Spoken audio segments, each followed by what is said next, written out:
Welcome, everyone, to another chilling tale from the twisted world of Equestria. Tonight, we dive into a nightmare crafted by the brilliant Wet Sox 33. Thank you for sharing these haunting stories with us. The orchard was silent, save for the crunch of rotten apples underfoot. Larjak's grin stretched too wide, her tongue flicking like a snake's.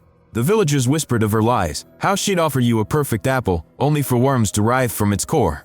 Her cutie mark, a deceitful emblem, glowed faintly in the moonlight. Children vanished after accepting her gifts, their laughter replaced by hollow whispers. One night, a boy bit into her apple and felt something scorn down his throat. By dawn, his eyes were glassy, his smile mirrored hers. The orchard grew heavier with secrets, each tree bearing witness. Flutterbat's wings cast jagged shadows as she perched atop the church spire. Krolschwei's ribs jetted like prison bars, a cage for the sobbing bunny clutched in her claws. The town had dismissed her as a myth, until pets began disappearing, their collets found tangled in thorny vines. Her extra back pulsed ominously, a mistake made real.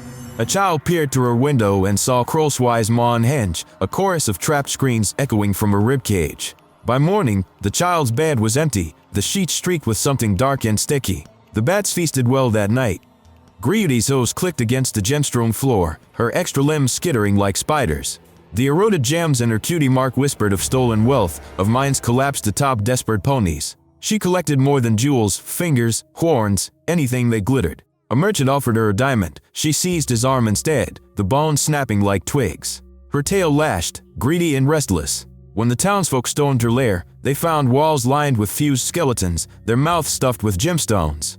Greedy's smile never faded, even as the avalanche buried them all. Shiny things love company. Power Spade's third eye rolled wildly, her voice a discordant hum. Once a guardian, now a monument to hubris, her wings dripped molten gold. She'd unraveled her own magic, seeking dominance, until her insides became her outsides. The village elders warned of her gaze, how it peeled back skin to reveal the raw beneath. A fool challenged her, she blinked, and his body folded into origami flesh. Her cutie mark, now sparkleless, pulsed like a dying star. As the sky rained ash, Power Spade laughed, her form dissolving into the wind. Power always leaves echoes. The party balloons hung deflated, their popped remains clinging to Melt Pie's slime-slick mane. Her spine curved like a question mark, spikes daring anyone to touch. The townsfolk avoided her, whispering of how she'd melt into puddles at midnight, only to reform with fewer pieces. A kind mare brought her a cupcake, Melt Pie's jaw unhinged, swallowing the treat, and the mare's hand. By dawn, the cupcake sat untouched, the mare's fingers poking from the frosting. Melt Pie's hollow eyes dripped wax, her smile a crack in the world. Depression festers in silence. Rainbow Dash's bones blamed under the storm, her skin peeled back like old wallpaper.